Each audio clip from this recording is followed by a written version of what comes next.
তালেবান ও পাকিস্তানের মধ্যে উত্তেজনার পারদ বাড়ছে প্রতিনিয়ত। পাল্টাপাল্টি হামলার পাশাপাশি অব্যাহত রয়েছে পরস্পরকে হুমকির চক্র। এবার এর মধ্যেই পাকিস্তান সেনাবাহিনীর বিরুদ্ধে জিহাদ ঘোষণা করল তেহরিক-ই-তালেবান পাকিস্তান। আফগান শাসক গোষ্ঠীর পাক শাখার হুমকিতে উত্তপ্ত দক্ষিণ এশিয়ার রাজনীতি। সম্প্রতি এক ভিডিও বার্তায় এই ঘোষণা দেন টিটিপির প্রধান নূর ওয়ালি মেসুদ।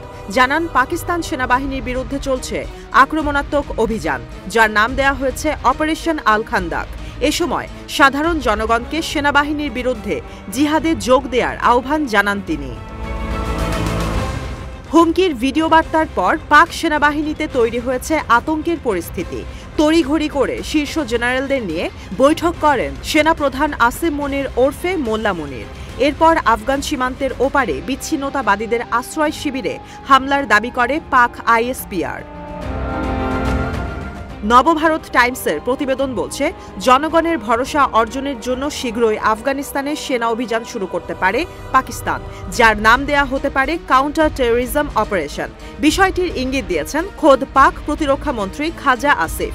গণমাধ্যমকে দেয়া সাক্ষাৎকারে তিনি জানান, সন্ত্রাসীদের আশ্রয়দানের মাধ্যমে যারা পাকিস্তানকে বিশৃঙ্খল করতে চাইছেন তাদের বিরুদ্ধে কঠোর পদক্ষেপ নেয়ার পরিকল্পনা করছে ইসলামাবাদ। এ সময় খাজা আসিফ বলেন, সন্ত্রাসীদের নির্মূলে যদি আরেক দেশের ভূখণ্ডেও যেতে হয় তা থেকে পিছু হটবে না পাকিস্তান সেনাবাহিনী। বিশ্লেষকদের ধারণা, এর মাধ্যমে আফগানিস্তানে অভিযান চালানোর বিষয়টি ইঙ্গিত করেন তিনি।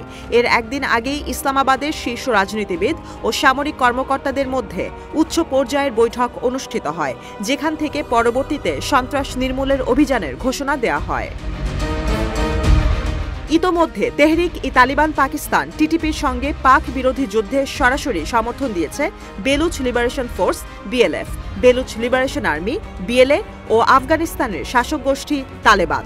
সংঘাতের মধ্যে জানুয়ারিতে তালিবানের সঙ্গে বৈঠক করেছে ভারতের উচ্চ পর্যায়ের প্রতিনিধি দল।